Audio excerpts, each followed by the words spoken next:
Hi, everybody. Let me start by saying the obvious. These aren't normal times. As we all manage our way through a pandemic unlike anything we've seen in a century, Michelle and I hope that you and your families are safe and well. But if there's one thing we've learned as a country from moments of great crisis, it's that the spirit of looking out for one another can't be restricted to our homes or our workplaces or our neighborhoods or our houses of worship. It also has to be reflected in our national government. The kind of leadership that's guided by knowledge and experience, honesty and humility, empathy and grace. That kind of leadership doesn't just belong in our state capitals and mayor's offices. It belongs in the White House. And that's why I'm so proud to endorse Joe Biden for President of the United States. Choosing Joe to be my vice president was one of the best decisions I ever made, and he became a close friend. And I believe Joe has all the qualities we need in a president right now.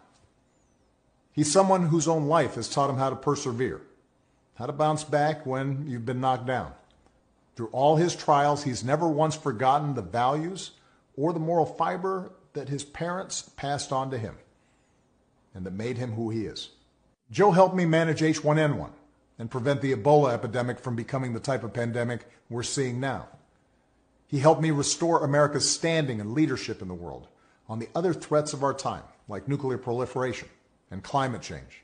Joe has the character and the experience to guide us through one of our darkest times and heal us through a long recovery. Now, Joe will be a better candidate for having run the gauntlet of primaries and caucuses alongside one of the most impressive Democratic fields ever. I could not be prouder of the incredible progress that we made together during my presidency. But if I were running today, I wouldn't run the same race or have the same platform as I did in 2008. The world is different. There's too much unfinished business for us to just look backwards. We have to look to the future. Bernie understands that, and Joe understands that. It's one of the reasons that Joe already has what is the most progressive platform of any major party nominee in history. Because one thing everybody has learned by now is that the Republicans occupying the White House and running the U.S. Senate are not interested in progress. They're interested in power.